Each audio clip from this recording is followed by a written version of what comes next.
ஹalleluya ஹalleluya. கர்த்தர் நல்லவர், Lord is good. அவர் நல்லவர், He is good. மிக நல்லவர் He is very good. அப்படின்னு சொல்றவங்கலாம் கையை தூக்கி காட்டுங்களா பாப்போம். Those who say so, lift up your hands. நாம நல்லவர்களா? Are we good? அடுத்த கேள்வி இருக்கு, நாம் நல்லவர்களா? Next question, are we good? அவரை பின்பற்றுகிறவர் நாமளும் நல்லவர்களா தான் இருப்போம். விசுவாசி கரங்களை Because வச்சு we follow him, we are also good. Let's believe that. ஆண்டவர் மட்டும் நல்லவர், அவருடைய பிள்ளைகள் எல்லாம் கெட்டவங்களா இருப்பாங்க. When the God is good, his children, will they be bad? என்னை பின்பற்றுகிறவர்கள் அவரை போலவே தான் இருப்பாங்க. Those who follow him are like him. பல குறைவுகள் இருக்கதான் செய்யும், ஆனா ஆண்டவர் நம்மளை விசுவாசத்தின்படி கொஞ்சம் கொஞ்சமாய் மாற்றுகிறார். There may be many shortcomings, but as per our belief, the Lord God will வாயினாலே change. சொல்றோமோ மனசால சொல்றோமோ தெரியல, இயேசுவை போல ஆகணும் நம்ம விரும்புறோம், ஆனா ஆண்டவர் இயேசுவை போல மாற்றுறார். But whether we are saying it by lips or by heart, we don't know, but we want to change like him, but God surely will change just like him. ஆனால் வேதம் சொல்லி இருக்கிறது, Scripture says, நம்முடைய வார்த்தைகள் எல்லாம் இருதயத்திலிருந்து வருகிறது. all our words comes out of our heart. அதனால தேவனுடைய சமூகத்துல நம்ம அறிக்கையிடுகிற ஒவ்வொரு வார்த்தையின்படி கர்த்தர் நம்மளை ஆசீர்வதிக்கிறார். As per every word which we confess in the presence of God, the Lord God will fulfill so. இந்த நாளிலே வந்திருக்கிறதான எல்லாரையும் கர்த்தராகிய இயேசு கிறிஸ்து நாமத்தினாலே உங்களை வாழ்த்துகிறேன். I greet you and welcome you, everyone who will come in the service. இந்த online மூலமாய் பார்த்து கொண்டிருக்கிறதான உங்களையும் நாங்கள் இயேசுவின் நாமத்தினால் வாழ்த்துகிறோம். கர்த்தர் உங்களையும் ஆசீர்வதிப்பாராக. The Lord God will bless you also, those who are watching through the online service, and we greet you and welcome you in the name of Lord and Savior Jesus Christ. நமக்கு இந்த நாளிலே தேவனுடைய வாக்குத்தத்தமான வார்த்தை, இந்த மாதத்திலே கொடுக்கப்பட்ட வார்த்தையின்படி தான் நாம் தொடர்ச்சியாக சில வருஷங்களாய் நாம் தியானித்துக் கொண்டு வருகிறோம். From certain years we have been meditating from the monthly promise which the Lord God gives every month. அது நமக்கு மிகவும் பிரயோஜனமாக இருக்கிறது. It's so useful to us. தேவனுடைய வார்த்தைகளை ஆழமாய் பார்ப்பதற்கு அது உதவியா இருக்கிறது. It's of great help to meditate the word of God in depth. ஏசாயின் புத்தகத்தினுடைய 64ஆம் அதிகாரம் 4ஆம் வசனம் தான் இந்த மாதத்திலே தேவன் நமக்கு கொடுத்த வாக்குத்தத்தமான வார்த்தை. From the book of Isaiah chapter 64 verses 4 is the promise for this month which the Lord God has given to us. அந்த வார்த்தை என்ன சொல்லி இருக்கிறது? What the word says? தேவனே, உமக்கு காத்திருக்கிறவர்களுக்கு நீர் செய்பவைகளை நீரே அல்லாமல் உலக தோற்றம் முதற்கொண்டு ஒருவரும் கேட்டதும் இல்லை, செவியால் உணர்ந்ததும் இல்லை, அவைகள் கண்டதும் இல்லை. For since the beginning of the world, men have not heard nor perceived by the ear, nor has the eye seen any God besides you, who acts for the one who waits for him. இந்த ஏசாயா 64ஆம் ஏசாயா முழுவதுமாக the Isaiah book மன்னிப்பதற்காக இறைவனிடம் அல்லது தேவனிடத்தில் விண்ணப்பிக்கிறதான ஒரு ஜெபம். This is the prayer which we can say the prayer for forgiveness, which is prayed in the night, asking the Lord for forgiveness. இந்த ஏசாயா ஜனத்தினுடைய காரியங்கள் எல்லாம் கண்டு அவர் தன்னுடைய சமூகத்தில், தேவனுடைய சமூகத்தில் தேவனை நோக்கி கூப்பிடுகிறதான ஜெபம் தான் இந்த 64ஆம் ஏசாயாவினுடைய 64ஆம் சாராம்சம். Isaiah 64, the moral of Isaiah 64 is the prayer of Isaiah looking at the God where Isaiah prays, looking all the situations where the people, how they are, what they are doing, and the condition of the people. இந்த வசனத்தை வைத்துதான் நம்முடைய நடத்திப்புக்காரர் 1ஆம் தேதி அன்னைக்கு சில வார்த்தைகளை நம்மிடத்தில் பகிர்ந்து கொண்டார்கள். Keeping this promise as key word, pastor prayed during the promise message. அவர் சில காரியங்களை சொன்னதை நாங்கள் உங்களுடைய மனதுக்கு நினைவுபடுத்தி மறுபடியுமாக கர்த்தர் எனக்கு கொடுத்த சில காரியங்களை உங்களுக்கு முன்பாக வைக்க விரும்புகிறேன். The words which pastor preached, I want to remind you, and again I want to put forth certain words which the Lord God has given to me today. இங்கே 8ஆம் வசனத்தில் அதே ஏசாயின் புத்தகத்தில் 8ஆம் வசனத்தில் இப்படியாய் வாசிக்கிறோம். Isaiah 64:8 says this. அவர் நம்முடைய பிதாவாக இருக்கிறார். But he is our father. அவர் பிதாவாக இருக்கிறவர் நம்மளை களிமண் என்று சொல்லுகிறார். And the God, he is our father, we are the clay. அவர் நம்மளை உருவாக்குகிறவர். And he is our potter. இதெல்லாம் அவருடைய கரத்தின் கிரியைகளாய் நாம் இருக்கிறோம். And all we are the work of our hand. இது ஆண்டவர் சொல்லவில்லை, ஏசாயா சொல்லி ஜெபிக்கிறார். And it's not the word of God. Isaiah says this word and prays to God. நம்முடைய ஆண்டவர் காண்கிறதான எப்படி நம்மளை காண்கிறார் என்பதை ஏசாயா இங்கே விரிவுபடுத்தி பேசுகிறதை நம்ம காண முடிகிறது. Isaiah explains in detail how the Lord God sees us. அவர் நம்முடைய பிதா. He is our father.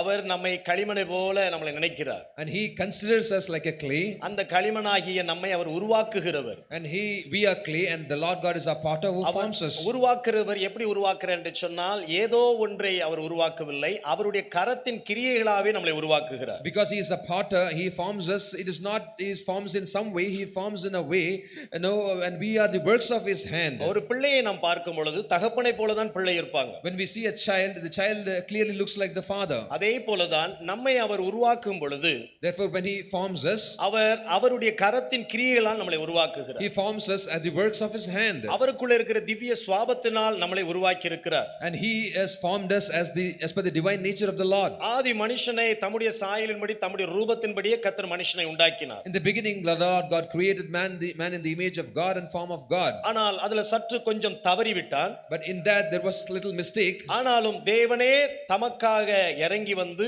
நம்முடைய மீறுதல்களை மன்னித்து மறுபடியுமாய் அவருடைய சாயலை நமக்குள்ளே உருவாக்கி கொண்டிருக்கிறார். And because of the fall of man, again the Lord God comes down and reforms us as per the image of God, likeness of God and form of God. இன்னும் இதை நீங்க டீடைலா பார்க்கணும் என்று சொன்னால் 1ஆம் தேதி நடந்ததான அந்த அருணோதய ஜெபத்துல அவருடைய பிரசங்கத்தை கேட்கும் பொழுது அதனுடைய சாராம்சம் உங்களுக்கு இன்னும் வெளிவாக உங்களுக்கு விளங்கும். If you want to know more in detail, you can refer back the promised message which is preached on the 1st of May.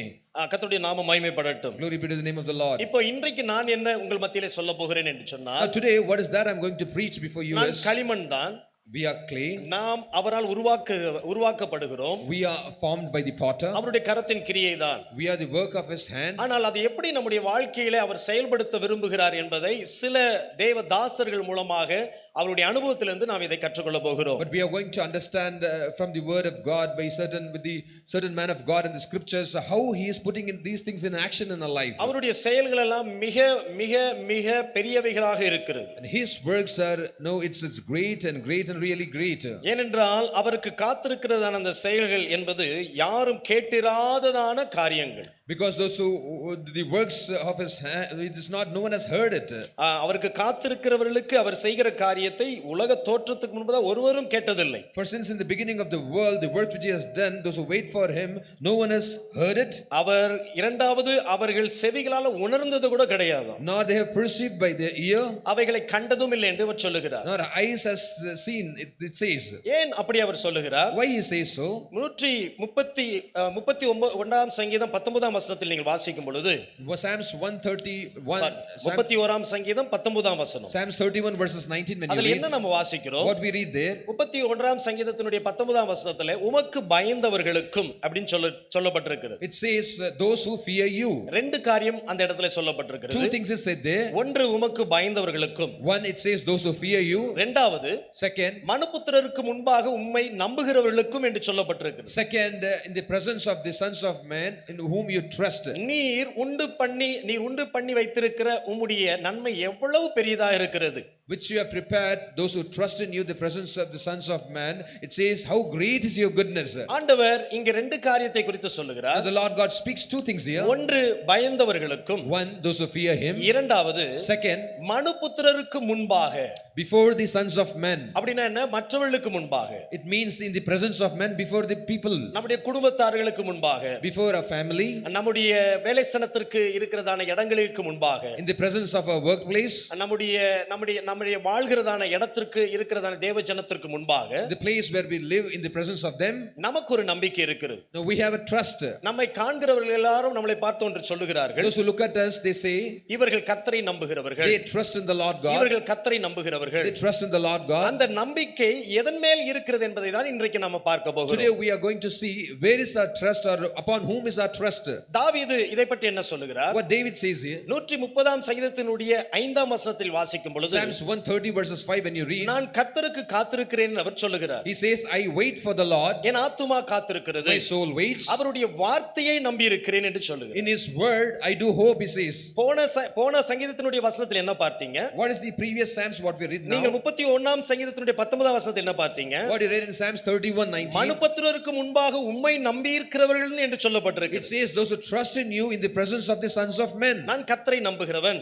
I trust in the Lord. நான் கர்த்தரை நம்புகிறேன். I trust in him. அப்ப எதன் மேல நம்பிக்கையா இருக்கிறேன்? I trust upon whom? அந்த சங்கீதத்தை தான் 130ஆம் சங்கீதத்தில் அது பதிலை சொல்லுகிறார். In Psalms 130 there is an answer given. அவருடைய வார்த்தையை நம்பி இருக்கிறேன். And in his word I do hope. அவருடைய வார்த்தையை நம்பி இருக்கிற தேவ பிள்ளைகளுக்கு கர்த்தர் வைத்திருக்கிறதான உண்டி பண்ணி வைத்திருக்கிற ஆசீர்வாதம் சாதாரணதல்ல, அது பெரியது என்று சொல்லுகிறது. It's a great blessing and great blessing for the children of God, those who trust in his word the God has prepared for. நாம் கர்த்தர் மேல் வைத்திருக்கிற இந்த இப்படிப்பட்ட சூழ்நிலையில நாம் ஒருபோதும் வெட்கப்படுகிறதில்லை. When I trust in the Lord God in this situation, never be I will be ashamed. அதே சங்கீதத்தினுடைய 119ஆம் சங்கீதத்தினுடைய 74ஆம் வசனத்தை நீங்கள் வாசித்து பார்த்தால் Psalms 119 verses 74, when you see 119ஆம் சங்கீதத்தினுடைய 74ஆம் வசனத்தில் நீங்கள் வாசிக்கும் பொழுது Psalms 119 verses 74, நான் உம்முடைய வசனத்திற்கு காத்திருக்கிறபடியினால் என்று it சொல்லப்பட்டிருக்கு. says, because I have hoped in your word. அவர் என்ன சொல்லுகிறார்? What it says, நான் ஒன்றுக்கு காத்திருக்கிறேன். I wait for something. எதற்காய் I காத்திருக்கிறேன்? wait for what? வசனத்திற்கு காத்திருக்கிறேன். I wait for your word. நமக்கு இருள் வருகிற நேரத்தில், When darkness comes in our நமக்கு life, பிரச்சனைகள் வருகிற when நேரத்தில், troubles come in, நமக்கு இன்னல்கள் வருகிற நேரத்தில், when we have difficulties, நமக்கு பாடுகள் வருகிற when நேரத்தில், we have sufferings, நம்முடைய வாழ்க்கையிலே சிலவிதமான அங்கலாய்ப்புகள் வரும் பொழுது when we are exhausted in our life, நம்முடைய ஆத்துமா ஒன்று மேல காத்திருக்க வேண்டும். our soul has to wait upon something. அததான் தாவீது சொல்லுகிறார். That's what David says. உம்முடைய வசனத்திற்கு காத்திருக்கிறபடியால் என்று சொல்லப்பட்டிருக்கு. Because I have hoped in your word. அப்ப வசனத்தை நீங்கள் அந்த நேரத்தில் நினைவு கூற வேண்டுமா? It means, should you remember the word of God in that situation? மனுபுத்திரருக்கு முன்பாக நீங்கள் அவரை நம்புகிறேன் என்று சொல்லுகிறதில் எதில் இருக்குது என்று சொன்னால், How it is said, it's you trust in God before the presence of Son of Man. அவர்களுக்கு அந்த வெளிச்சம் தெரியாது. They do not know that light, ஆனால் நமக்கு ஒரு வெளிச்சத்தை தந்திருக்கிறார். but He has given a light to us. அவர் வார்த்தையை நான் நம்புகிறேன். I trust in His word. அவர் சொன்ன வார்த்தையின் மேல் என் விசுவாசத்தை I வைத்திருக்கிறேன். put my belief on His word which He has said. அவர் வார்த்தையை நான் நம்புகிற ஒரு தேவ பிள்ளையாய் நான் இருக்கிறேன். I am the child of God where I trust in the word of God. இப்படி கர்த்தருடைய வார்த்தையை நம்புகிற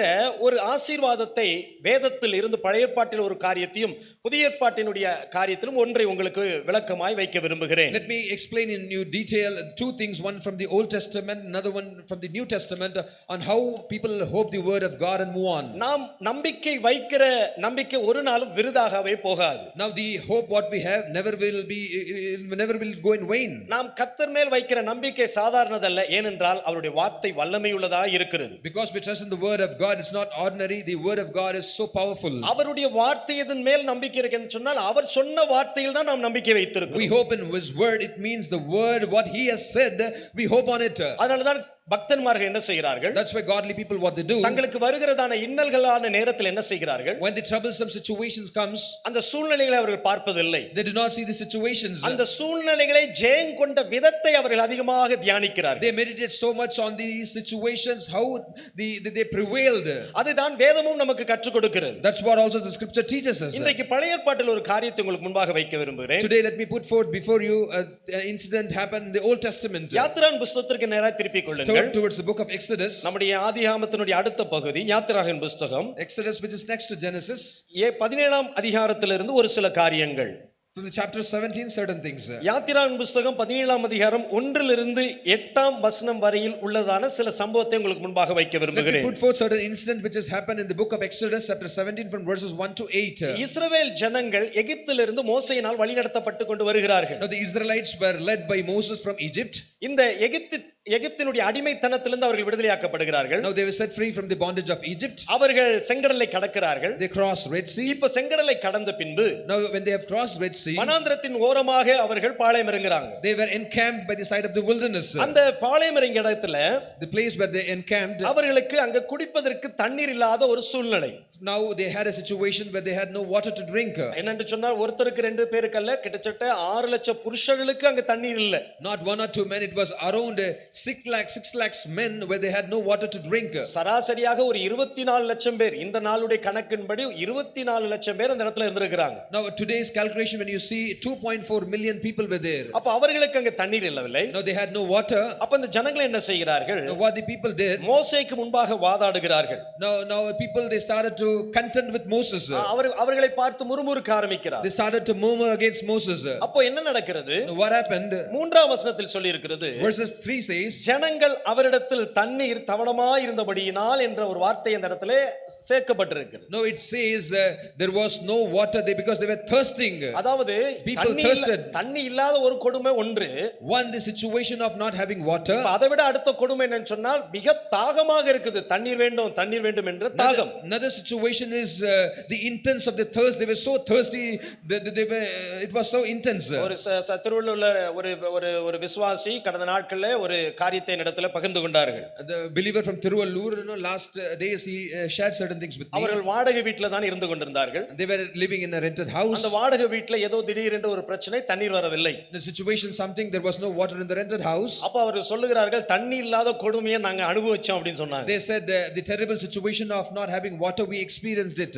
எங்க இருந்து தான் கோபம் வருதுன்னே தெரியல, தானா வருது. We do not know how the anger comes, but the anger arises in us. 1 2 நாள் 3 நாளுங்க கிட்டத்தட்ட 5 6 நாள் தண்ணி இல்லாம இருக்கிறாங்க. It was not 1 or 2 days, it was 5 to 6 days they were without water. மூஞ்சி கழுவுறதுக்கு தண்ணி இல்ல. No water to wash the face. துவைக்கிறதுக்கு தண்ணி இல்ல. No water to wash clothes. மற்றதுக்கும் தண்ணி இல்ல. For other thing also there was no water. எல்லாத்துக்குமே தண்ணி இல்ல வெயில் இல்லாத காலத்துல.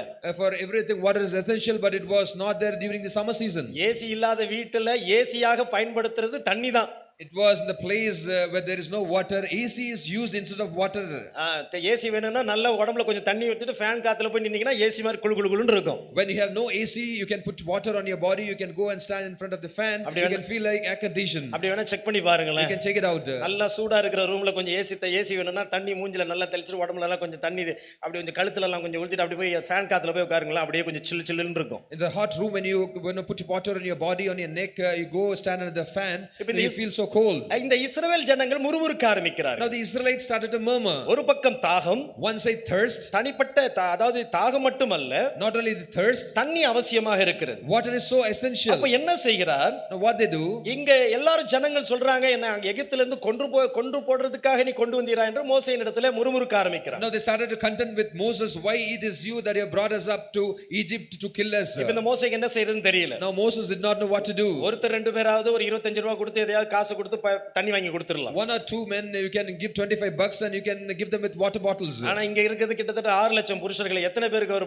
பாட்டில் வாங்கி எடுத்து ஊத்துவார்? It was like 0.6 million people, men were there. என்ன நடக்கிறது? Now what happened? ஆனா ஒன்னு தெரியுது. One thing I know. கண்ணுல தண்ணி தெரிஞ்சிருச்சு. No, they saw water from the eyes. ஜனங்க தண்ணி கேக்குறாங்க. People is asking water. தண்ணீரை வர வைக்கிறேன்னா ஒருத்தர்கிட்ட கண்ணீர் விட்டா தண்ணீர் வந்துரும். Now if we shed tears with someone, you can get water. யார் அவர்? Who? உங்களையும் என்னையும் நேசிக்கிற இயேசு. Jesus, who loves you and me. எத்தனை பேர் சொல்ல முடியும்? How many of you can say? நம்முடைய கண்ணீரை காண்கிற தேவன். The God who sees our tears. மோசேயினுடைய கண்ணீரை கர்த்தர் காண்கிறார். The Lord God saw the tears of Moses.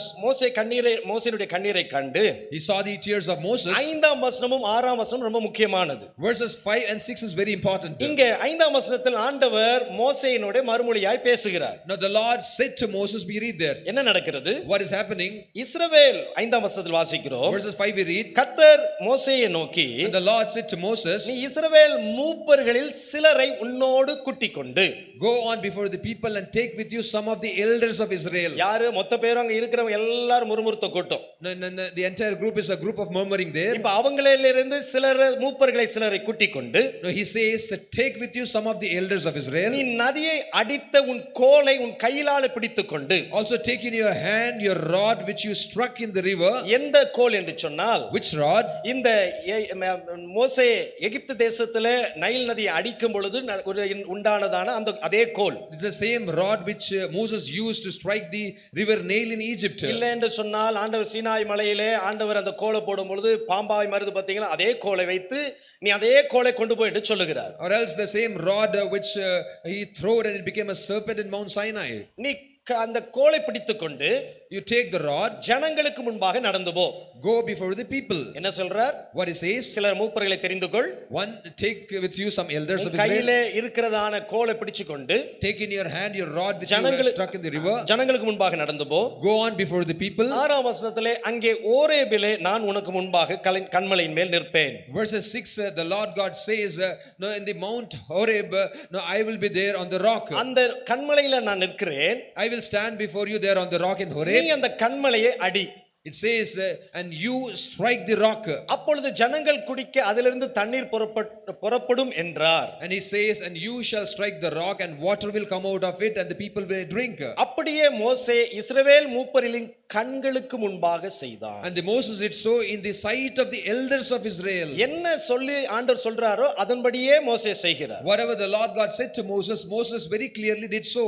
இந்த கோல் என்பது தேவனுடைய வார்த்தை என்பது நன்றாக நமக்கு தெரிகிறது. rod signifies to the word of God. We all know it well. இப்ப எல்லாருமே அங்க முறுமுறுக்கிற கூட்டம் தான். Now the entire group is a group of murmuring there. அந்த முறுமுறுக்கிற கூட்டத்துல In the midst of this murmuring group, ஆண்டவர் என்ன சொல்லுகிறார்? what the Lord God அந்த says, ஜனங்களுக்கு முன்பாகவே கோலை எடுத்துக்கொண்டு போன்னு சொல்லுகிறார். the Lord God says, take the rod before and go before these people only. இதே போலதான் நம்முடைய வாழ்க்கையிலும் பல நேரத்தில் நாம் அனுபவிச்சு கொண்டிருக்கிறோம். Therefore in our life also in many situations we experience like this situations. நமக்குள்ள சில நேரத்துல விசுவாசம் இருக்கும். Sometimes we may have faith in நம்ம our, வீட்டுக்குள்ள சில பேர் இடத்துல விசுவாசம் இருக்காது. in our family we may not have certain people will not have faith. இல்ல குடும்பமா விசுவாசமா இருப்போம். As a family we may be having faith. சிலர் நம்முடைய விசுவாசத்தை பலவீனப்படுத்துகிற வண்ணமாய் பேசுவார்கள். Some speak to weaken our faith sometime. இப்ப ஆண்டவர் என்ன சொல்லுகிறார்? Now what the Lord God says, யாருக்கு முன்பாக உங்களை அந்த அவிசுவாசப்படுத்தி சொன்னார்களோ, people those who were of unbelief, people those who spoke the words of unbelief before you, அவர்களுக்கு முன்பாக நீங்க ஒன்று சொல்லணும். before them you have to say something. கோலை உயர்த்தி கொண்டு Lift up the rod in your hand. கன்மலையை பார்த்து நீங்கள் அடிக்க வேண்டும். You have to strike the rod, அந்த strike the rock. அந்த கன்மலை நீங்கள் அடிக்கும் பொழுது When you strike the rock, வேற யாருக்கு முன்பாக அல்ல, not before anyone else, அவர்களுக்கு முன்பாகவே நீங்க இதை செய்யணும். and before the same people you have to do so. நீங்கள் தைரியமாக தேவனுடைய வார்த்தையை அறிக்கை பண்ணணும். You have to with courage confess the word of God before them. நான் உயருவேன், I will exalt, நான் ஆசீர்வதிக்கப்படுவேன், I will be blessed, நான் பலப்படுவேன், I will be strong, என்னை நீதிமானாய் மாற்றுவார், he will make me just, எனக்குள்ள இருக்கிறதான குறைகளை மாற்றுவார், all my shortcomings he will change, எனக்குள்ள இருக்கிறதான கடன் பிரச்சனையை மாற்றுவார். he will change the depths in me. எதை வைத்துக்கொண்டு? Keeping what? அவருடைய வார்த்தையின் மேல நம்பிக்கை வைத்துக்கொண்டு சொல்ல வேண்டும். Keeping the belief of faith on his word, you have to confess this word. அதனால தான் ஆண்டவர் சொன்னார், That's why the Lord God says, நீ போய் சும்மா போய் கோலிட்டு போய் நிக்காத. you should not just go and stand, மன்னிக்கணும், சும்மா போய் கண்மலையில போய் நிக்காத. just do not go and stand by the rock. உன் கையிலே ஒரு கோலை கொடுத்துக்கிறேன் அல்லவா? Am I not given a rod in your hand? நீ ஏற்கனவே பயன்படுத்தின அந்த கோலை மறுபடியும் பயன்படுத்து என்றவர் சொல்லுகிறார். The Lord God says, the rod which you have already used, use the same rod. தேவனுடைய பிள்ளைகளாகிய தேவ சமூகத்திலே தேவ பிள்ளைகள் ஒன்றை நன்றாக அறிந்து கொள்ள வேண்டும். Children of God, you have to understand well one thing in God's presence. நாம் குறைவான ஒரு வார்த்தைகளை தான் அறிந்திருக்கிறோம். And we may know little word of God. அந்த வார்த்தைகளினுடைய ஆழத்தை புரிந்து கொள்ளவில்லை. We have to understand, we don't understand the depths of this word. அந்த வார்த்தையினுடைய வல்லமையை நாம் சரியாய் புரிந்து கொள்ளவில்லை. We don't really understand the power of this word. அது சாதாரணதல்ல. It's not ordinary. அது எப்படிப்பட்டவனையும் மாற்றக்கூடியது. And it can change anything, any man. ஆண்டவர் உருவாக்க வேண்டும் என்றால் God has to be formed, God has to form us. எப்படி நம்மளை உருவாக்க முடியும்? How God can form us? அவருடைய வார்த்தையை நம்முடைய இருதயத்திலே வைக்க வேண்டும். He has to keep his word in our heart. அவருக்கு கொடுத்த வார்த்தையை இருதயத்தில் வைக்கிறது மாத்திரமல்ல, Not only keeping his word in our heart, அந்த வார்த்தையை நீங்கள் நம்ப வேண்டும். you have to trust that word. அந்த வார்த்தை கண்டிப்பாக என்னை ஆசீர்வதிக்கும். Surely that word will bless me. அந்த வார்த்தை என்னை உருவாக்கும். And this word will form me. அந்த வார்த்தை என்னை பிரகாசிக்க வைக்கும். This word will enlighten me. அதை யாருக்கு முன்பாக நீங்க சொல்ல வேண்டுமா? And you have to confess or declare before whom? மோசேயினிடத்தில் ஆண்டவர் தெளிவாய் சொன்னார். Now God very clearly told to Moses, நீ ஜனங்களுக்கு முன்பாக நடந்து போ. you have to go walk before this people. வாயிலே தேவன் நமக்கு ஒரு பெரிய வல்லமையை தந்திருக்கிறார். God has given a great power in our mouth. ஏன் ஆபிரகாம் விசுவாசத்துல வீரனாக இருந்தார்? Why Abraham was mighty in his faith? தேவன் சொன்ன வார்த்தையின்படி அது நடக்கும் என்று சொல்லி அவர் பறைசாற்றி கொண்டே இருக்கிறார். He was kept declaring the word of God, stating that the word of God will be surely fulfilled. அவர் விசுவாசத்தில் பலவீனமாய் இருக்கவில்லை. He was not weak in his faith. நம்முடைய ஜீவியத்திலே, Also in our life, நம்முடைய வாழ்க்கையில in our life, எப்படி இது நடக்கும் என்று சூழ்நிலையை தான் நாம் அதிகமாய் சிந்தித்துக் கொண்டிருக்கிறோம். we think about the situation many times, how it is possible. ஆனால் வார்த்தை மாற்றும் என்பதை நாம் சிந்திக்கிறதில்லை. We don't think that the word will surely change it. சூழ்நிலைகளுக்கு மேலாக ஒன்று அமர்ந்திருக்கிறது. And before the situation there's someone sitting. அங்க தண்ணீர் இல்லாத ஒரு சூழ்நிலை. The situation of not having water. யாருக்கும் கொடுக்க முடியாத ஒரு தண்ணீர். There's no water to give anyone, to serve anyone. தேவை நிறைந்த இடம். The place of so much of need. அந்த சூழ்நிலையின் மத்தியிலே, Midst of that situation, மோசேயினிடத்தில் ஆண்டவர் சொல்லுகிறார், the Lord God said to Moses, நீ கன்மலையை அடி என்றவர் சொல்லுகிறார். the Lord God says, strike the rock. மோசேக்கு தெரியுமா? Did Moses know it? இதை போய் அடிச்சா தண்ணீர் வரும் என்பது அவருக்கு தெரியுமா? Did Moses know it? When he strikes, surely there'll be water coming out. வேதம் தெளிவாய் சொல்லுகிறது, கண்டிப்பா அவருக்கு தெரிஞ்சிருக்க வாய்ப்பில்லை. My scripture says clearly, he was not aware of it. ஆனால் தேவன் சொன்னார், அடிக்க சொன்னார், தண்ணீர் புறப்பட்டு வருகிறது. But the Lord God said, strike, then the water starts to come in. தேவனுடைய வார்த்தை சாதாரணதல்ல. God's word is not ordinary. தேவனுடைய வார்த்தை நம்மை உருவாக்குகிற வார்த்தை. God's word is a word which reforms us. சூழ்நிலைகளுக்கு அப்பாற்பட்ட கிரியைகளை செய்கிற காரியம். The things, the word which does works beyond the situations. அந்த செயல் எந்த கண்களால காண முடியாது. And this works you cannot see with any eyes. அந்த செயல்களை யாருடைய காதுகளால் கேட்க முடியாது. And this actions, this works you cannot hear it by your ear. அந்த செயல் எந்த மனுஷனுடைய இருதயத்திலும் தோன்றாத ஒரு செயல். And this work is not even imagined in any man's heart. நம்முடைய வாழ்க்கையில் அந்த வார்த்தையினுடைய வல்லமையை அறிந்து கொள்ளுங்கள். In our life we have to clearly understand the power of this word. இரண்டாவது ஒரு சம்பவத்தை வைக்க விரும்புகிறேன். Let me quote another incident. மத்தேயு சுவிசேஷத்திற்கு நேராய் திருப்பிக் கொள்ளுங்கள். Let's turn towards the Gospel of மத்தேயு Matthew. சுவிசேஷம் 14ஆம் அதிகாரம். The Gospel of Matthew chapter 14. 23 33ஆம் வசனம் வரையிலும் உள்ள சம்பவத்தை உங்களுக்கு முன்பாக வைக்க விரும்புகிறேன். Let me put forth before the incident happened from verses 24 to 23 to 33. மத்தேயு சுவிசேஷம் 14ஆம் அதிகாரம்.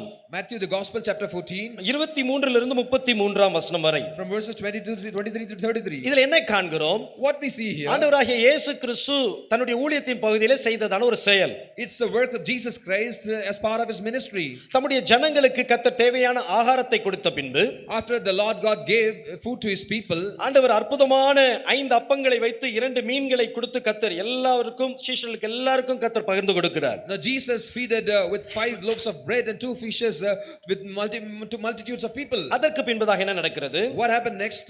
சீஷர்களை கர்த்தர் துரிதப்படுத்தி அனுப்புகிறார். Now Jesus and the disciples hastened the disciples to go.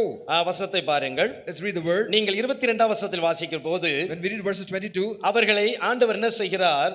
ஜனங்களை அனுப்பி விடுகையில் தம்முடைய சீஷர்களை படவில் ஏறி தமக்கு முன்னே அக்கறைக்கு போகும்படி அவர்களை துரிதப்படுத்தினார். immediately Jesus made his disciples to get into the boat and go before him to the other side when he sent the multitude away. எதற்காக அவர் துரிதப்படுத்துகிறாரா? Why it says immediately or why he is hastening? 23ஆம் வசனத்தில் சொல்லி இருக்கிறது. Verse 23 says, அவர் ஜனங்களை அனுப்பிவிட்ட பின்பு when he had sent the multitudes away, தனித்து ஜெபம் பண்ண ஒரு மலையின் மேல் ஏறி சாயங்காலமான போது அங்கே தனிமையாயிருந்தார். he went upon the mountain by himself to pray, it says. அவர் தனிமையிலே தேவனோடு பேசுவதற்கு எல்லாரையும் துரத்தி விடுகிறார். When evening came, he was alone there. It means to make himself alone. He was sending away everyone. ஒரு அற்புதம் செய்வதற்கு முன்பதாக, before to do some miracle, அல்லது ஒரு அற்புதத்தை செய்து முடித்த எல்லா கனத்தையும் அவருக்கு கொடுக்கும்படியாக, or to give all the honor and glory to the Lord after there's a miracle or wonder is completed. அடுத்த ஒரு அற்புதத்தை நடப்பிக்கும்படியாக ஒரு வல்லமையை பெற்றுக்கொள்கிறார். he is receiving a power to do another miracle or wonder. என்ன நடக்கிறது? What is happening? 24ஆம் வசனத்திலே verses 24, இந்த படகிலே ஏற்றப்பட்ட சீஷர்கள் என்ன பண்றாங்கன்னா நடுக்கடல் வரைக்கும் போயாச்சு. now it was middle of the sea. The disciples got into the boat and boat went. அங்கே எதிர்காற்று வர ஆரம்பிக்குது. now the wind was contrary. அந்த படகு எதிர்காற்றுல இருக்கிறபடினால அந்த படகு கொஞ்சம் ஆட்டத்தை கொடுக்க ஆரம்பிக்குது. because the wind was contrary or in the opposite direction, the boat started to toss. இப்ப 4ஆம் ஜாமத்திலே நடு ஜாமத்திலே அங்க என்ன நடக்கிறது? இயேசு கடல் மேலே நடந்து போக ஆரம்பிக்கிறார். now in the 4th watch of the night of Jesus went on them walking on the sea. இப்ப எங்க இருந்து எந்த இடத்துல இருந்து படகு பயணிச்சிருக்கணும்? from which place the boat would have traveled? கண்டிப்பாக கடல் ஓரத்துல இருந்து இப்ப நடுக்கடல் வரைக்கும் போயிடுச்சு. surely it would have traveled from the shore to the mid of the sea. இப்போ கடல் மேல நடந்து போயிட்டார். அவ்வளவு தூரம் அவர் நடந்து போயிருக்கிறார். so it means to that extent, to that distance, Jesus walked and went on the sea. இப்போ பேதுருவை பார்த்து விட்டார். now Peter saw him. இந்த பேதுரு பார்த்த உடனே எல்லாரும் பார்த்த உடனே இயேசு கடல் மேல் நடந்திருக்கிறத பார்த்த உடனே எல்லாருக்கும் ஒரு பெரிய அச்சம்.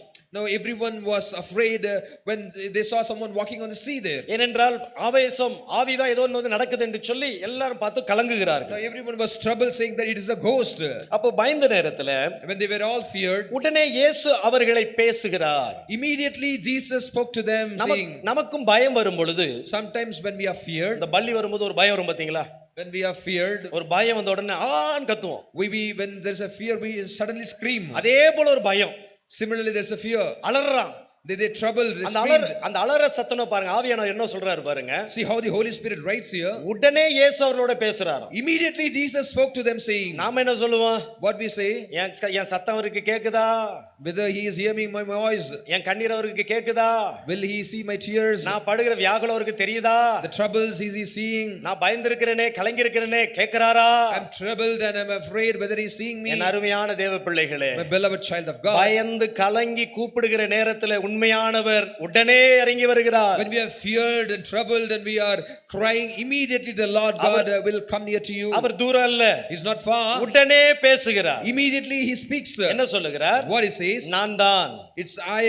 பயப்படாதிருங்கள். Do not be afraid. நம்முடைய ஆண்டவர் கலக்கத்தின் தேவன் அல்ல. Our God is not God of trouble. நம்முடைய தேவன் சமாதானத்தின் தேவன். He is the God of peace. அவர் சமாதானத்தை ஏற்படுத்துகிறவர். The God brings peace to ஒரு you. குடும்பத்துல கலக்கம் வருது என்று சொன்னால், When there is a trouble in a family, அந்த குடும்பத்தை கலக்கி பிரிப்பதற்கு அவருடைய வேலை அல்ல.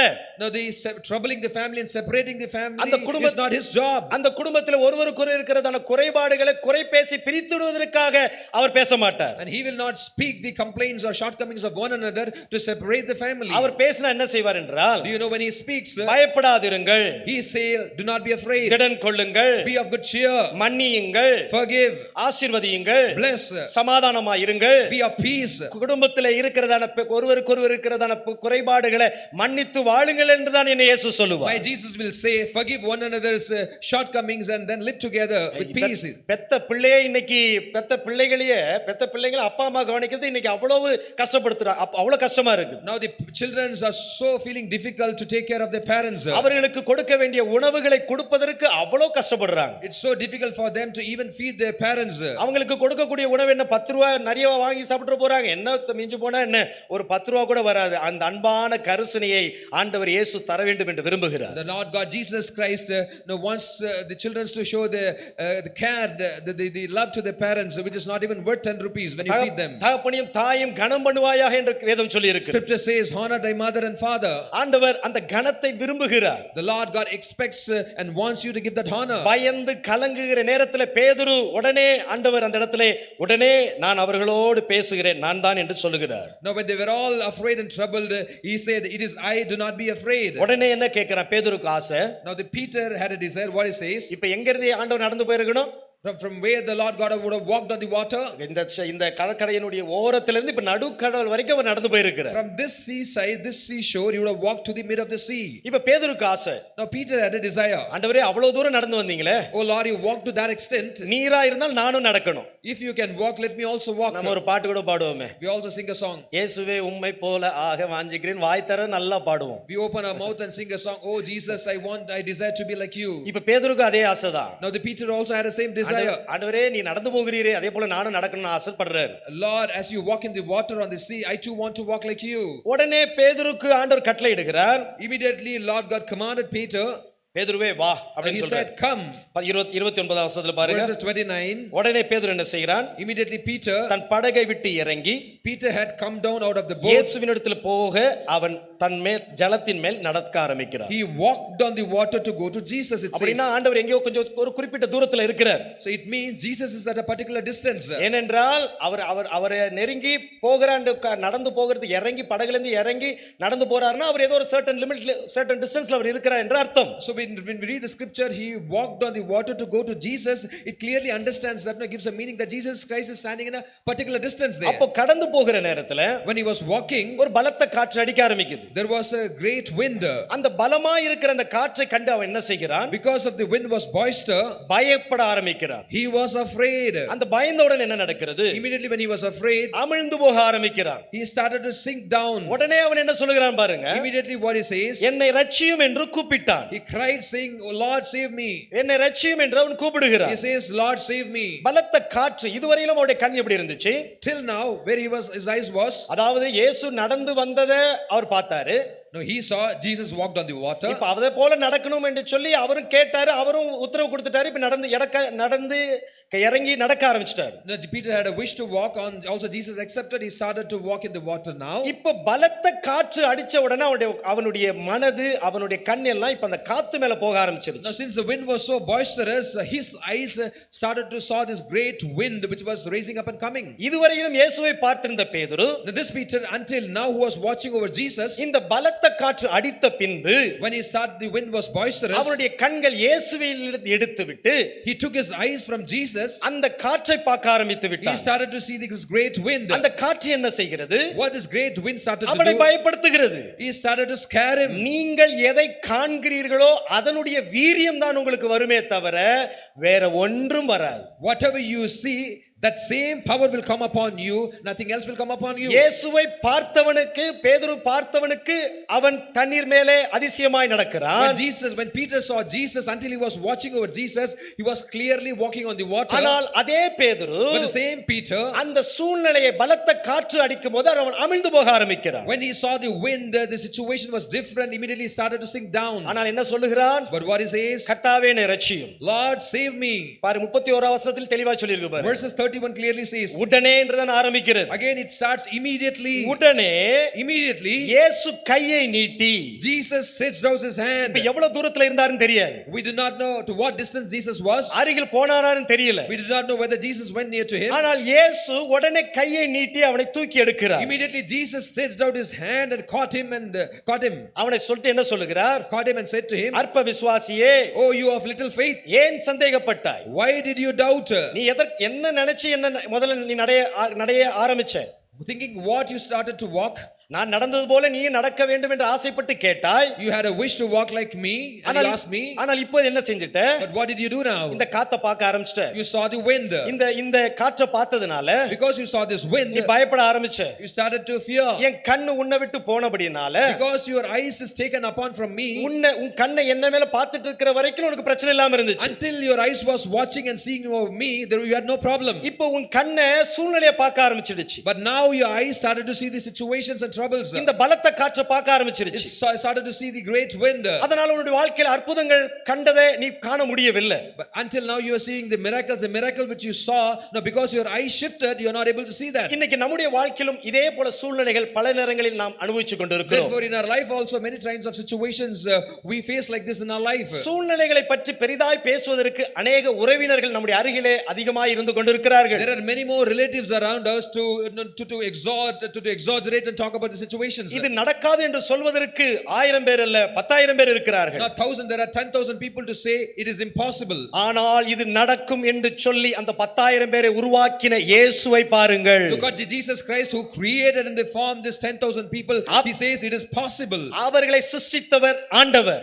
It's the Lord God who has created them. நாம் 10000 பேர் சொல்லுகிற வார்த்தையின் மேல் அதிகமாக நம்முடைய சிந்தையை வைக்கும்படியாக பல நேரங்களில் நம்முடைய நேரத்தை செலவழித்துக் கொண்டிருக்கிறோம். In many situations, many instances, we waste our time not thinking at the people what they say. These 10,000 people, they say it is impossible. என் பிள்ளை படிக்க மாட்டான் என்று சொல்ற வார்த்தைகளுக்கு சொல்லி பில்டப் பண்ணிக்கிட்டே இருப்போம். We built up saying that my child will not be educated, he will not study properly. என் பிள்ளை உருப்படாதுன்னு என்று சொல்றதுக்கு 4 பேர் இருப்பான். அதை நினைச்சு சொல்றதுக்கு அதை மிகப்படுத்தி பேசுறதுக்கு நிறைய பேர் இருப்போம். There will be there will be 4 people to say that my child will be useless, and to exaggerate there will be so many people. என் குடும்பத்தில் ஒரு பெரிய ரட்சிப்பு வராது, ஒரு விடுதலை வராது என்று சொல்லுகிறதான ஒரு 4 உறவினருடைய பேச்சை கேட்டு அதை பெருசாய் பேசுவதற்கு अनेक நேரத்தை நாம் நேரத்தை செலவழித்துக் கொண்டிருக்கிறோம். We spend so many times where many relatives say that no, he will not be saved, the family will not be saved. We keep talking about that. ஆனால் இந்த சூழ்நிலையெல்லாம் மாற்றுகிற ஒருவர் இருக்கிறாரே. But all this to change all the situation, there's one. இந்த சூழ்நிலைக்கு அப்பாற்பட்டவர் ஒருவர் இருக்கிறாரே. There's one who is beyond all the situation.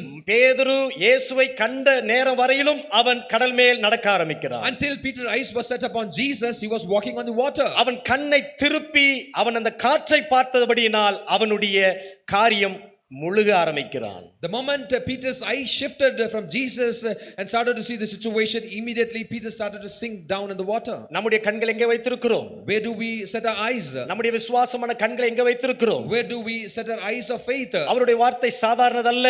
His word is not ordinary. இருளான நேரத்தில், when we are in the situation of darkness, வேதனை வருகிற நேரத்தில், when the troubles come in, மனுஷர்களுக்கு சொல்லுகிறதான ஆறுதலின் சத்தத்தின்படி நாம் வாழுகிற கூட்டம் அல்ல.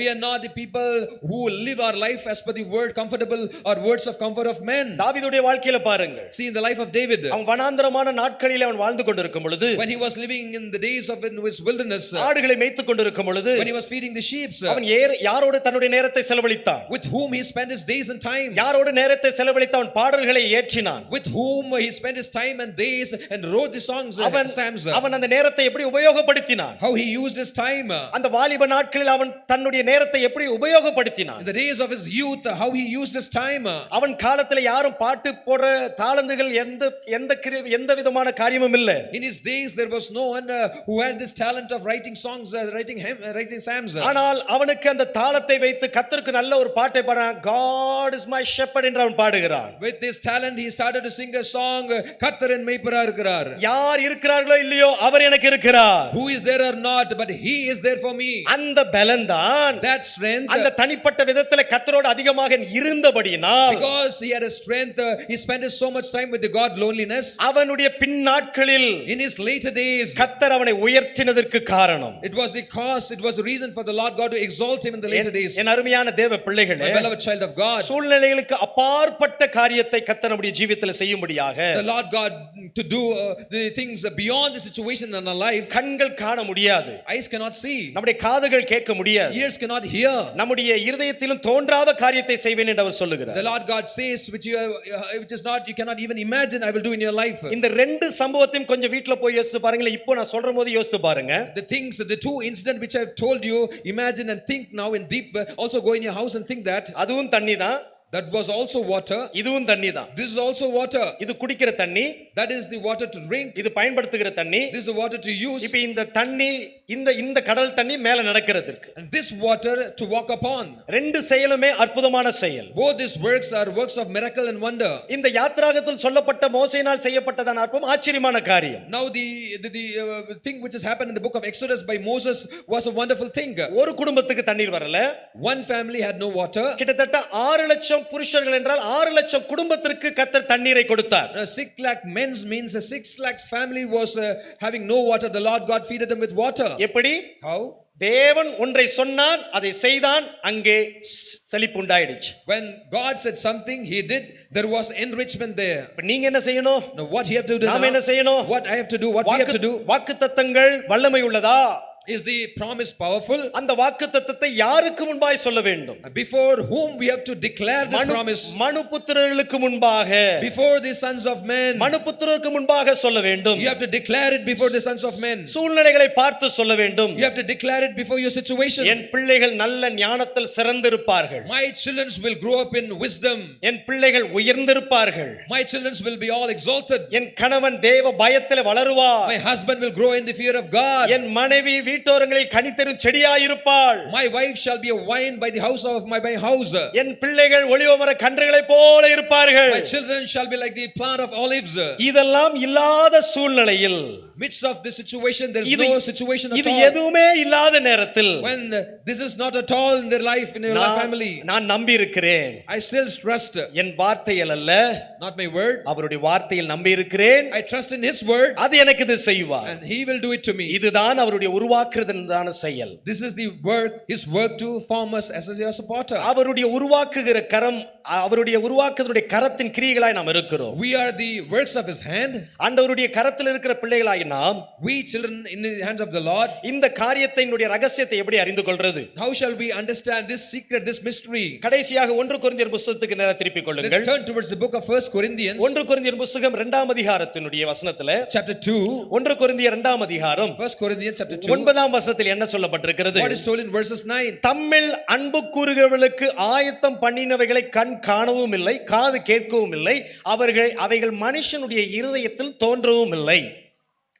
But as it is written, eye has not seen, nor ear heard, nor have entered into the heart of man the things which God has prepared for those who love him. எப்படி ஆரம்பிக்கிறார் பவுல் அதை? How Paul is starting it? எழுதியிருக்கிறபடி, but as it is written, சொல்லியிருக்கிறபடி, as it is said. அப்படி என்றால் என்ன அர்த்தம்? So what does it mean? ஏற்கனவே எழுதியிருக்கிறது. It is already written. ஏற்கனவே அது நடந்திருக்கிறது. It is already happened. தம்மில் அன்பு கூறுகிறவர்களுக்கு, Those who love him, அவர் மேல் அன்பாய் இருக்கிறவர்களுக்கு those who have கண் love over him, கண் காணவும் இல்லையாம், eyes has not seen, காது கேட்கவும் இல்லையாம், nor ear heard, அவருடைய செயல் மனுஷனுடைய இருதயத்திலும் தோன்றவில்லையாம். nor have entered into the heart of man the works of God. ஆனால் பவுல் 10ஆம் வசனத்தில் சொல்றார், But St. Paul quotes in verses 10, 10ஆம் வசனத்தில் என்ன சொல்லுகிறார்? what he says in verses 10, நமக்கோ தேவன் அவைகளை தமது ஆவியினால் வெளிப்படுத்தினார். but God has revealed them to us through his spirit. அவருடைய ஆவியினால் வெளிப்படுத்தி Revealed us to his spirit. அந்த ஆவியானவர் That spirit, எல்லாவற்றையும் spirit, everything, all thing, தேவனுடைய ஆழங்களையும் அறிந்திருக்கிறார். no, he searches the deep things of God. அவரை அறிகிறது மட்டுமல்ல, Not only knowing the knowledge of him, தேவனுடைய ஆழங்களையும் ஆராய்ந்திருக்கிறார். the spirit searches all things, the deep things of God, it says. நம்முடைய ஆண்டவர் எப்படிப்பட்டவர் என்றால், How is our God is? தண்ணியே இல்லாத இடத்துல தண்ணீரை தருவேன்னு சொல்லுகிறவர். The God is a God who says, I will give you water. There's no water at all. வழியே இல்லாத இடத்துல வழியை ஏற்படுத்துகிறவர். He who creates, prepares a way. There's no way at all. ஒரு மனுஷனுடைய வாழ்க்கையில கெட்ட சுபாவத்தை மாற்றுவதற்கு அவரால எல்லாம் செய்ய முடியும். And with him, everything is possible to change an evil habit, evil practice in a man's life. அது தானா மாறாது.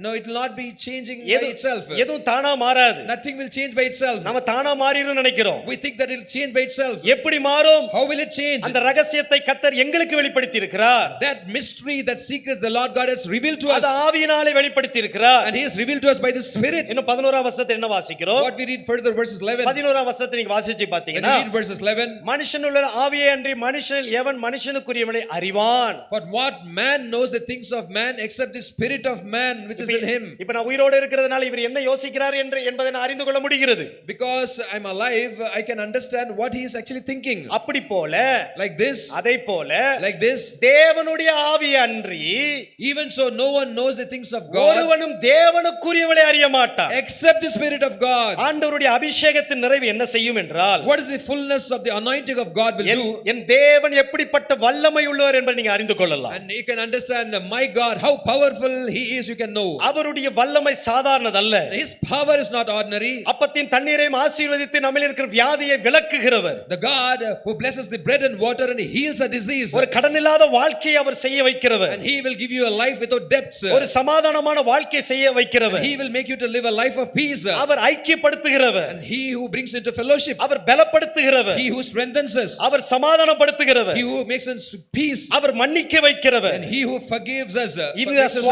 இந்த சுபாவங்கள் நமக்கிட்ட கிடையவே கிடையாது. Now these qualities we had we had no clue, we had no qualities of such. ஆனால் எப்படி இதை அடைகிறோம்? But how we have these qualities? எப்படி இதை பெற்றுக்கொள்கிறோம்? How we receive it, how we possess it? இந்த வெளிச்சத்தை எப்படி நாம் அடைந்து கொள்கிறோம்? Now how we possess this light in our life? தேவனுடைய ஆவியினால், by the Spirit of God, தேவனுடைய அபிஷேகத்தின் நிறைவினால், by the fullness of the anointing of God. தேவன் நமக்கு கொடுத்த அந்நிய பாஷை அடையாளத்தோடு கர்த்தரோடு எவ்வளவு நேரத்தை செலவழிக்கிறோமோ, by the unknown languages, how we talk in tongues with God, how much time we spend with God. இக்கட்டான நேரத்தில் தேவனுடைய வாக்குத்தத்தங்களை வாயினால் அறிக்கையிடுகிறோமோ, in the troubles and the situation of hardship, do we declare the promise of God by our mouth? அந்த வார்த்தையினால் எனக்கு ஆசீர்வாதம் கிடைக்கும் என்று சொல்லி அவருடைய வார்த்தையில் நம்பிக்கையாய் இருக்கிறோமோ, are we trusting in the word of God, saying that by his word, by his promise, surely I will have blessing? அந்த ஆசீர்வாதம் கிடைக்கிறது. Surely we will have our blessing then. வேதம் சொல்லுகிறது, now the scripture says, ஒருவன் ஞானத்தில் குறைவுள்ளவனாய் இருந்தால், if someone is short in wisdom, சம்பூர்ணமாய் கொடுக்கிறதான் என் தேவனிடத்தில் கேட்க கடவன். let him ask to the Lord God who gives the wisdom in perfect. அப்பொழுது அவனுக்கு கொடுக்கப்படும். then it will be given to him. அது ஏதோ ஒரு வார்த்தை என்று நாம்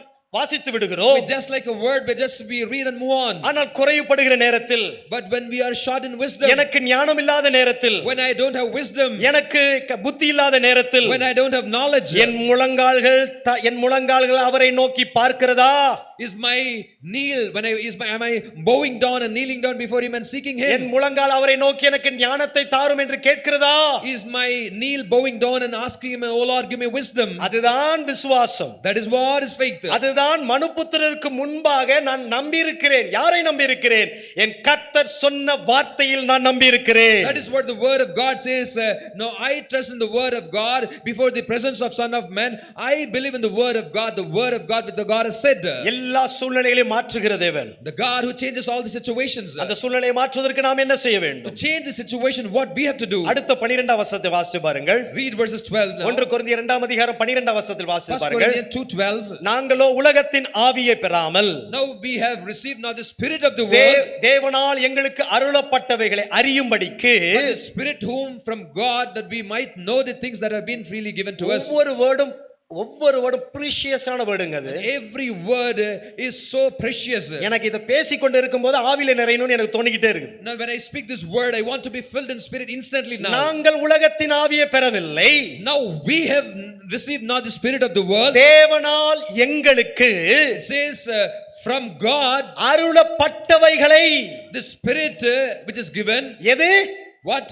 அருளப்பட்டவைகளை That is been freely given, அறியும்படிக்கு might know தேவனிடத்திலிருந்து from God. புறப்படுகிற ஆவியை பெற்றோம். We receive the spirit. பெறுகிறோம் அல்ல, It is not that. பெற்றோம். It says given to us. விசுவாசமான வார்த்தை, The word of faith, விசுவாசமான அறிக்கை.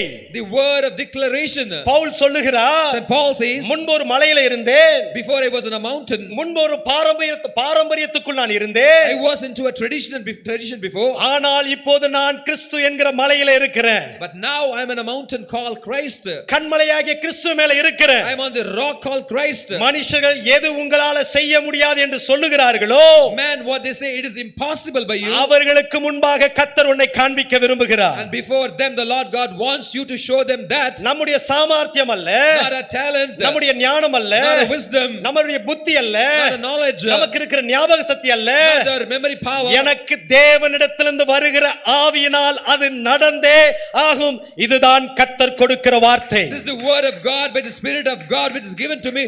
Surely it will be fulfilled. சூழ்நிலைகளை பார்த்து காலின் கீழே போட்டு நசுக்கும்படியான அதிகாரத்தை கர்த்தர் நமக்கு தந்திருக்கிறார். The Lord God has given us a power and authority to tread down the situations under our feet and trample them. நமக்கு பயத்தின் ஆவியை தரவில்லை. He has not given us the fear of the spirit of fear. நமக்கு பலனுள்ள ஆவியை தந்திருக்கிறார். He has given us the spirit of strength. தெளிவான ஆவியை தந்திருக்கிறார். He has given us the spirit of clearness. தைரியமுள்ள ஆவியை He தந்திருக்கிறார். has given us the spirit of courage. அவைகளுக்கு கட்டளையிடக்கூடியதான ஆவியை தந்திருக்கிறார். He has given us the spirit to command over them. மலையை பார்த்து Look at the நீ mountain. பெயர்ந்து போ என்று சொன்னால் அது பெயர்ந்து போகும். When you command, be uprooted, and it shall uproot. எப்படி ஆகும்? How it is possible? நீ சொன்னதினால் அல்ல, It is not but by you say. அவருடைய வார்த்தையின் மேல் நம்பிக்கை வைத்து நீ சொன்னதினால் அந்த மலைகள் பெயர்ந்து போகும். Because you trust in His word and declare, the mountain will be uprooted. அவருடைய வார்த்தை வல்லமை உள்ளது. His word is powerful. அவருடைய வார்த்தையை தூக்கி பிடிக்கிற எந்த மனுஷனும் அவர் உயர்த்தி தான் காட்டுவாரே தவிர, Any man who lifts up the word of God, surely that man will be exalted by Him. ஆண்டவர் ஒரு நாளும் அவர்களை கீழே விட மாட்டார். Never the Lord God will put them or leave them in the lowliness. கண்களை மூடி எத்தனை பேர் சொல்ல போகிறோம்? How many of you are going to say now? பேதுருடைய வாழ்க்கையில் ஒரு அற்புதம் நடந்துச்சு. There was a wonder, miracle happened in the life of Peter. அவன் இயேசுவை பார்க்கும்போது அற்புதம் நடந்து கொண்டே இருக்கிறது. Until he was watching over Jesus, there was miracles and wonders happening. ஒரே ஒரு காரியத்தை மோசே செய்தபோது கர்த்தர் இஸ்ரவேல் ஜனங்களுக்கு எல்லாருக்கும் தண்ணீர் புறப்பட்டு வருகிறது. Only one thing Moses did, and with that the entire Israelites were all their thirst were quenched with water. 4 வாக்குத்தத்தம் நமக்கு தெரிஞ்சிருக்கும். We may know 4 promises only. 5 வாக்குத்தத்தங்கள் தெரிந்திருக்கும். We may know only 5 promises. இல்ல 100 வாக்குத்தத்தம் நம்ம தெரிந்திருக்கும். Or we may know 100 promises. எனக்கு 100 தெரிஞ்சிருக்கு, 4 தெரிஞ்சவன் சின்னவன் என்று சொல்லி நினைக்காதீங்க. Do not think or do not say because he knows 4 promises he's only small or little. எத்தனை தெரிஞ்சிருந்தாலும் சரி, Whatever the number of promises you may know. எத்தனை பேர் அறிக்கையிடுகிறோம்? How many of you are declaring it? எத்தனை பேர் அதை நம்பிக்கையோடு பெற்றுக்கொள்கிறோம்? How many of you are trusting it and receiving it? என் அருமையான தேவ பிள்ளைகளே, My beloved child of God, ஒரு ஆச்சரியமான காரியத்தை செய்ய வேண்டும் என்று விரும்புகிறார். the Lord God wants to do a marvelous and miraculous and wonderful thing. அவர் உருவாக்க வேண்டும் என்று The விரும்புகிறார். Lord God wants to reform. கடைசி வசனத்தில் வாசித்தது போல, As like the last word we read, அந்த ஆவியினால் கர்த்தர் நமக்கு அந்த ரகசியத்தை தந்து கொண்டே the இருக்கிறார். Lord God by His Spirit gives us the revelation to see the mysteries. கண்களை மூடி Closing our eyes, ஆண்டவருடைய சமூகத்தில் கண்களை மூடி கர்த்தரை பார்ப்போம். பார்ப்போம். Let's look unto the Lord in the presence of God. ஒரு நேரங்களை அதிகமாய் நான் எடுத்துக்கொள்ள விரும்பவில்லை. Let me not take much time. நீங்கள் தேவனுடைய வார்த்தை உங்களுக்கு என்ன வாக்குத்தத்தம் கொடுத்திருக்கிறதோ The promise of God is அதை given to மட்டும் பாருங்க. you. Look unto it only. சூழ்நிலையை பார்க்காதீங்க. Do not see the situation. இப்ப கடந்து போயிருக்கிறதான எல்லா விதமான இன்னல்களை Do பார்க்காதீங்க. not see all your troubles which you are into now.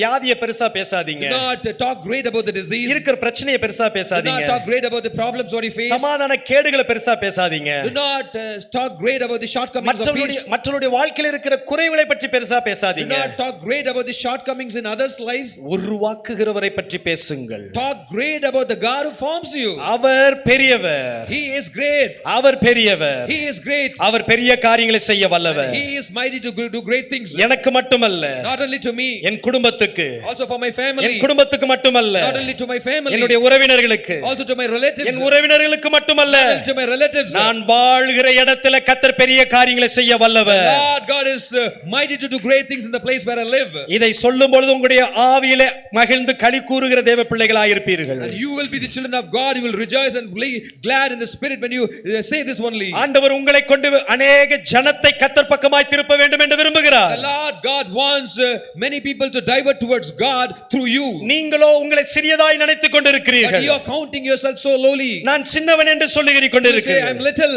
சின்னவன் ஆயிரமாகும்படியாய் கர்த்தர் The விரும்புகிறார். Lord God wants little to become 1,000. சிறியவர் பலத்த ஜாதியாக வேண்டும் என்று The விரும்புகிறார். Lord God desires a small one to become a great நீங்க nation. சின்னவனாக இருக்கலாம், You may be little. நீங்கள் சிறியவர்களாக You இருக்கலாம், may be a small one. மற்றவர்கள் உங்களை சின்னவர்களாய் நினைக்கலாம், Others may consider you as a small one or lowly. மற்றவர்கள் உங்களுடைய சிறியவர்களாக நினைக்கலாம். Others may think that you are small. ஆனால் ஆண்டவரோ உங்களை பார்த்து சொல்லுகிறார், But the Lord God looks at you and says, கிதியோனே, oh, it's a little one. கிதியோனே, Oh, Gideon. பயந்தவனே, Oh, man of fear. பராக்கிரமசாலி என்று அவர் He அழைக்கிறார். calls, oh, mighty man. நீ பயங்கரமானவன், You are a mighty நீ man. பயங்கரமானவன், You are a mighty man. பயங்கரமானவன், You are a mighty man. பயங்கரமானவன். You are mighty man. பராக்கிரமசாலி என்று எத்தனை பேர் நினைக்க How many of ஆரம்பிக்கிறீங்க? you think that you are mighty? கர்த்தரை கண்களை மூடி ஆண்டவருடைய சமூகத்துல Close your eyes into the presence of God. நான் என் அப்பா அப்படிதான் நினைச்சிருக்கிறேன். Oh Lord, I thank you, Lord. என்னுடைய சிருஷ்டி கர்த்தர் எனக்கு வல்லமை உள்ளவர். My creator God is a powerful God for me. நான் எப்படி எனக்கு தெரியாது. I don't know how am I. என் ஆதாம் இழந்ததை பத்தி நான் சொல்ல, ஆனா இழந்ததை எனக்கு தரும்படியாக என் இயேசு கல்வாரியில மரித்து மூன்றாவது நாளில் உயிர்த்தெழுந்து சொன்னபடியே அவர் உயிர்த்தெழுந்தது மாத்திரமல்ல பரிசுத்தாவியும் எனக்கு தந்திருக்கிறார். We say Adam is lost. I don't want to say whatever is lost. But Jesus Christ has come. He has died. He was buried. He was risen. And he has also given by the Holy Spirit to restore back everything is lost. Our உன்னதவர். And he is most high. அவருடைய வார்த்தை உன்னதமானவைகள். And his words is most high. சிறுபிள்ளைகள் சொல்லுங்க, Small children say, எனக்கு ஞானம் தருகிறவர். he who gives me wisdom. பலன் இல்லாதவர்கள் சொல்லுங்க, Those who say, எனக்கு பலன் தருகிறார். he gives me strength. குறைவுள்ளவர்கள் சொல்லுங்க, When you have shortcomings, say, என்னை நிறைவுள்ளவனாய் he மாற்றுகிறவர். makes me full. எப்படி How? எப்படி How?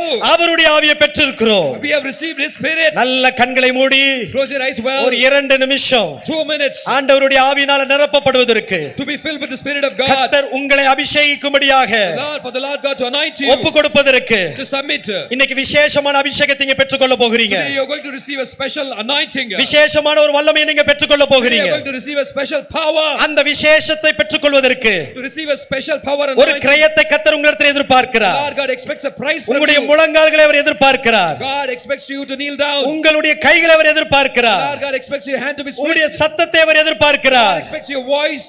ஓ கர்த்தர் அந்த அபிஷேகத்தின் நிறைவினால் நம்மளை நடத்துவதற்கு For the Lord God to lead us, fill us with the anointing, fullness of his anointing. எத்தனை பேர் பெற்றுக்கொள்கிறோம்? How many of you are receiving it? எத்தனை பேர் பெற்றுக்கொள்கிறோம்? How many of you are receiving it? விசுவாசிக்கிறவர்களுக்கு கர்த்தர் அந்த அபிஷேகத்தின் நிறைவு தருகிறார். Those who believe, for the Lord God gives them the fullness of the spirit, fullness of the anointing. ஆவியானவர் இந்த இடத்திலே அசைவாடி கொண்டிருக்கிறதை என்னுடைய ஆவியில உணர்ந்து கொண்டே இருக்கிறேன். In my spirit I'm realizing the Holy Spirit is பலரையும் hovering in this place.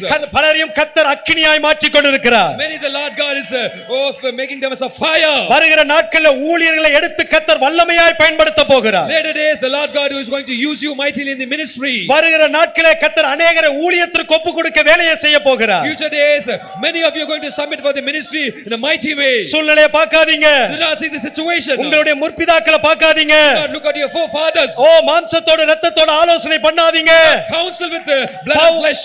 Pavul சொல்லுகிறார், St. Paul says, our he அவர் பலப்படுத்த நடத்தக்கூடியவர், He who will strengthen you, our நடத்தக்கூடியவர். He will strengthen you. என் அருமையான தேவ பிள்ளையே, Beloved child of God, எழும்புவாயா, will you raise up? எழும்புவாயா, Will you raise up? எழும்புவாயா, Will you raise up? எழும்புவாயா, Will you raise up? சீயோனே எழும்புவாயா.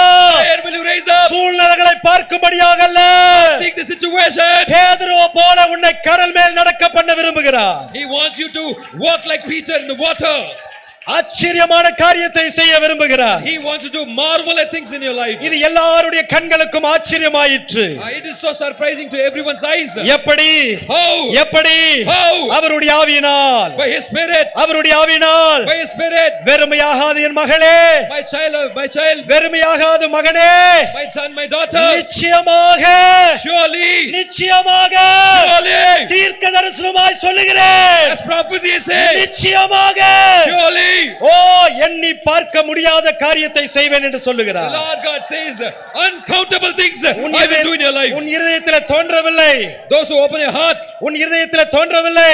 those who open your heart, சிலருக்கு கர்த்தர் சுகமாக்குகிறார், for some Lord God is healing. கர்த்தர் sugar வியாதியிலிருந்து விடுதலையாக்குகிறார். The Lord God is deliverance from disease. தெய்வீக விடுதலை, Divine deliverance. தெய்வீக விடுதலை. Divine deliverance. நான் அல்ல, Not me. இயேசு சுகப்படுத்துகிறார். Jesus heals. இயேசு சுகப்படுத்துகிறார். Jesus heals. மாம்சத்தை மாற்றுகிறார், He brings the change. குறைகளை மாற்றுகிறார், He changes the shortcomings. கெட்ட பழக்க வழக்கங்களை மாற்றுகிறார், Evil habits He is changing. ஜெபிக்கிறவனாய் மாற்றுகிறார், Makes you to pay. வியாதியிலிருந்து விடுதலை. Deliverance from the disease. அவரே இரட்சகர், He is the Savior. வேறு ஒருவரும் இல்லை, There's no one else. வேறு ஒருவரும் இல்லை. No one else. கைகளை தட்டி ஆராதிக்கிறேன் தேவ பிள்ளையே. Clap your hands, my child of God, and praise Him. உணர்கிறாயா? Do you realize? உணர்கிறாயா? Do you realize? அவருடைய வல்லமையை உணர்கிறாயா? Realize the power of God. உன் சரீரம் தூக்கி எறியப்பட If போகிறது. you realize that your power will be, body will be thrown out. சரீரம் அவருடைய வல்லமையினால் தூக்கி எறியப்பட போகிறது. Your body will be thrown by His power. பெற்றுக்கொள்ளுங்க, Realize. பெற்றுக்கொள்ளுங்க. Receive it. இக்கபல கல ஷப ரிவிதர விதகர திரிவினி ஷிமந்தர மங்கல பல கல ஷபர பல கல திருவல கல ஓ ஷபர பல கல பல கல ஷபர பல கல திரா திப கல ஷதர பல கல பல கல பல கல ஓ திரால பல கல ஷபல பல கல பல திரவல பல கல ஷர பல கல பல சபல கல பல கல பல.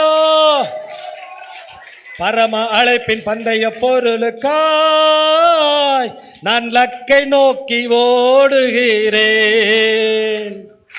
பரம அழைப்பின் பந்தய பொருளுக்காய் நான் லக்கை நோக்கி ஓடுகிறேன். ஓடுகிறேன், நான் ஓடுகிறேன், என் இயேசுவுக்காய் நான் ஓடுகிறேன். ஓடுகிறேன், நான் ஓடுகிறேன், என் இயேசுவுக்காய் நான் ஓடுகிறேன். பரம அழைப்பின் பந்தய பொருளுக்காய் நான் லக்கை நோக்கி ஓடுகிறேன். பரம அழைப்பின் பந்தய பொருளுக்காய் நான் லக்கை நோக்கி ஓடுகிறேன். ஓடுகிறேன், நான் ஓடுகிறேன், நான் ஓடுகிறேன், என் இயேசுவுக்காய் நான் ஓடுகிறேன், என் இயேசுவுக்காய் ஓடுகிறேன். அல்லேலூயா, அல்லேலூயா, அல்லேலூயா, அல்லேலூயா, அல்லேலூயா, அல்லேலூயா, அல்லேலூயா. பரம அழைப்பின் பந்தய பொருளுக்காய் நான் லக்கை நோக்கி ஓடுகிறேன். பரம அழைப்பின் பந்தய பொருளுக்காய் நான் லக்கை நோக்கி ஓடுகிறேன். ஓடுகிறேன், நான் ஓடுகிறேன், ஓடுகிறேன், நான் ஓடுகிறேன், என் இயேசுவுக்காய் நான் ஓடுகிறேன். இயேசுவுக்காய் நான் ஓடுகிறேன்.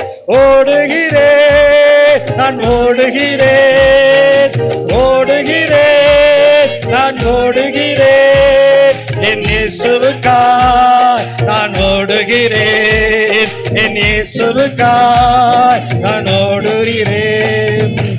எத்தனை தான் இடர்கள் வந்தாலும் விசுவாசத்திலே நிலைத்திருப்பேன். எழுப்பி பாடுவோமா? எத்தனை தான் இடர்கள் வந்தாலும் விசுவாசத்திலே நிலைத்திருப்பேன். எனக்காக அப்பா நியமித்த, எனக்காக அப்பா நியமித்த பாதையிலே நான் ஓடுகிறேன், பாதையிலே நான் ஓடுகிறேன். அல்லேலூயா அல்லேலூயா அல்லேலூயா அல்லேலூயா அல்லேலூயா அல்லேலூயா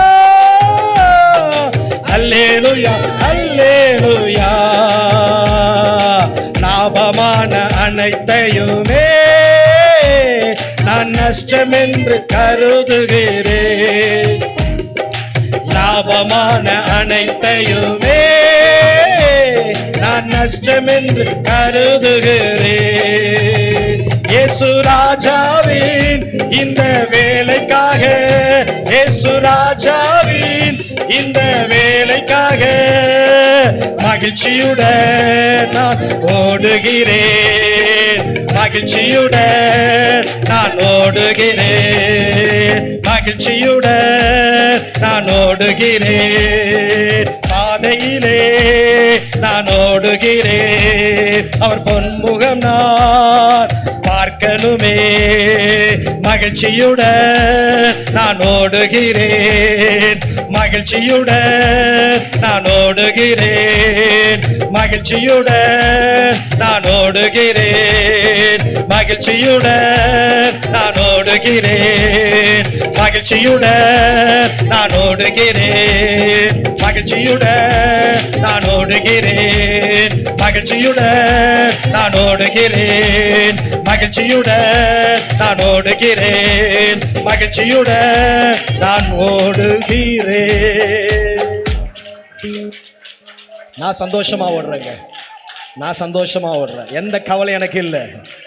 என் அப்பாவோட மடி போதும். எத்தனை பேர் சொல்றீங்க? சூழ்நிலையிலெல்லாம் பார்க்காதீங்கப்பா, சூழ்நிலையெல்லாம் பார்க்காதீங்க. இந்த உலகம் ஒரு மாயை, இந்த உலகத்தில் இருக்கிற எல்லாம் மாயை, ஒரு நாள் ஒளிந்து போகும். ஆனால் ஆவின் கண்களால் என் இயேசுவை பார்த்து விட்டேன். ஒரு நாள் என்னை கர்த்தர் காண செய்து விட்டார். அந்த கிருபை என்னை நடத்தி கொண்டே இருக்கு. உங்களையும் நடத்துவதற்கு அந்த கிருபை போதுமானதா இருக்கும். எத்தனை பேர் சொல்றீங்க?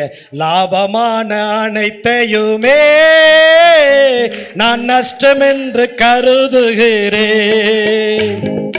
லாபமான அனைத்தையுமே நான் நஷ்டம் என்று கருதுகிறேன். இயேசு ராஜாவின் இந்த வேலைக்காக, இயேசு ராஜாவின் இந்த வேலைக்காக மகிழ்ச்சியுடன் நான் ஓடுகிறேன், மகிழ்ச்சியுடன் நான் ஓடுகிறேன், மகிழ்ச்சியுடன் நான் ஓடுகிறேன், மகிழ்ச்சியுடன் நான் ஓடுகிறேன், மகிழ்ச்சியுடன் நான் ஓடுகிறேன், மகிழ்ச்சியுடன் நான் ஓடுகிறேன், மகிழ்ச்சியுடன் நான் ஓடுகிறேன், மகிழ்ச்சியுடன் நான் ஓடுகிறேன், மகிழ்ச்சியுடன் நான் ஓடுகிறேன். கடைசி ஒரு நிமிஷம் கைகளை தட்டி, கடைசி ஒரு நிமிஷம் யாரும் விடாதீங்க. இப்போ ஒரு வல்லமை உங்களை தொட போகிறது. இப்போ ஒரு புதிய பாஷை உங்களுடைய நாவிலே கர்த்தர் வைக்கிறார். ரபக்கல ஷபதிரா நிமங்கல ஷபரபல கலதிரா லபக்கல ஷபரபல கலதுரா ஓ ரிக்கல ஷபர கலதுரா லபக்கலதுரா நிமக்கல ஷபரபல கலதுரா லபக்கல ஷபலபோ ஓ ரிக்கலபல. ஹல்லேலூயா. ஆவியானவர் பொறுப்படுத்தார். பிதாவாகிய தேவன்